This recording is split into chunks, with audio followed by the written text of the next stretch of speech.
అభివృద్ధి అంటే పోయినసారి మాకు ఇంతకుముందు అభివృద్ధి లేదు. రామరాజుపల్లె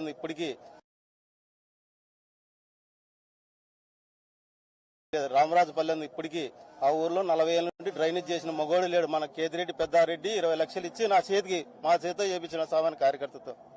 పెద్దారెడ్డి గారు అంటే ఆయన జేబులో డబ్బులు వేసైనా డెవలప్మెంట్ చేస్తున్నారు అని చెప్తున్నారు, నిజమేనా?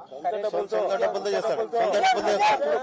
కాలాలకు నీళ్లు రాకపోతే ఆయన సొంత డబ్బులతో చేసి పెట్టి వర్కులు చేపించి నీళ్లు ఇచ్చినారు రైతులకు.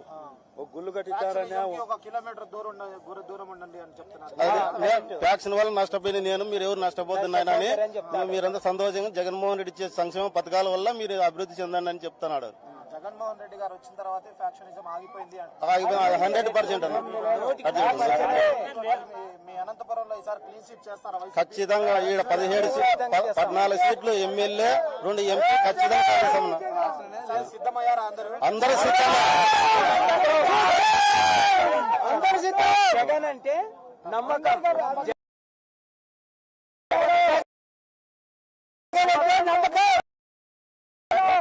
రాజవర్ధన్ అన్న, ఎక్కడి నుంచి వచ్చిన పెద్దవుడుగురున్నా. సార్ ఎలా ఉండబోతున్నాయి రాజకీయాలు? నా విద్య, వైద్యం, న్యాయం అన్ని విధాలుగా జరిగింది. న్యాయం, సంక్షేమ పథకాలన్నీ న్యాయంగా అందరికి అందినాయి. ప్రతి స్కూలు డెవలప్ అయింది. అందరికీ న్యాయం జరిగినందుకు ఖచ్చితంగా ప్రజలైతే మర్చిపోరు జగన్ అన్నని. ఖచ్చితంగా జగన్ అన్నకి ఓటేసి ఖచ్చితంగా గెలిపిస్తారు. హిస్టరీ రిపీట్ అవుతుంది. వాళ్ళు మీ మాట్లాడుతున్న యూతే కదన్నా. మా ఎన్నికలు ఎంతమంది ఉన్నారు మాకు తెలుస్తుంది.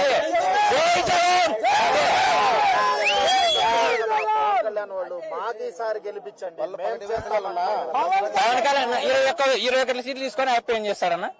170 స్థానాలు నిలవలేనప్పుడు ఆయనకి ఎందుకు చెప్పు? ముఖ్యమంత్రి ఫస్ట్ నారా చంద్రబాబు నాయుడు అసలు పవన్ కళ్యాణ్ గెలిపిస్తాడని గ్యారంటీ ఉంది. ఆయన ముందు ఆయన తెలివి ముందర ఎంత బచ్చా అంతే. ఎంతమంది చూసి వచ్చింటాడు ఆయన. జగన్ ముందరైతే వేస్ట్ గా అందంగా అవసరమే లేదు, చెప్పాల్సిన అవసరమే లేదు. జగన్ చేసే పని ఇప్పుడు కాంట్రాదన్నా. 20 ఏళ్ళకు గాను జగన్ చేసిన అభివృద్ధి అందరికి తెలుస్తుంది. ఇప్పుడు ఐబీ సిస్టమ్ తీసుకొచ్చిన వ్యక్తి జగన్. మన దేశంలో ఎవరు తీసుకోలేదు అట్లాంటి నాయకుడు జగన్. మన దేశంలో తనకన్నా ఇంకా బెస్ట్ సీఎం ఉన్నారు రాజశేఖర రెడ్డి లాంటి వాళ్ళే తీసుకోలేదు. అట్లాంటిది జగన్ 1 అడుగు కాదు, రాజశేఖర రెడ్డి 1 అడుగు వేస్తే ఈయన 2 అడుగులు వేస్తాడు. అందులో ఏమాత్రం డౌట్ లేదు. ప్రతి పేదవారు చెప్తాం మళ్ళీ జగన్ అనే వస్తున్నాడు, మళ్ళీ మంచి రోజులు వస్తున్నాయి, అది మాత్రం గ్యారంటీ. జై జగన్. రైతు భరోసా అన్ని వస్తాయి. ఏం కావాలా జగన్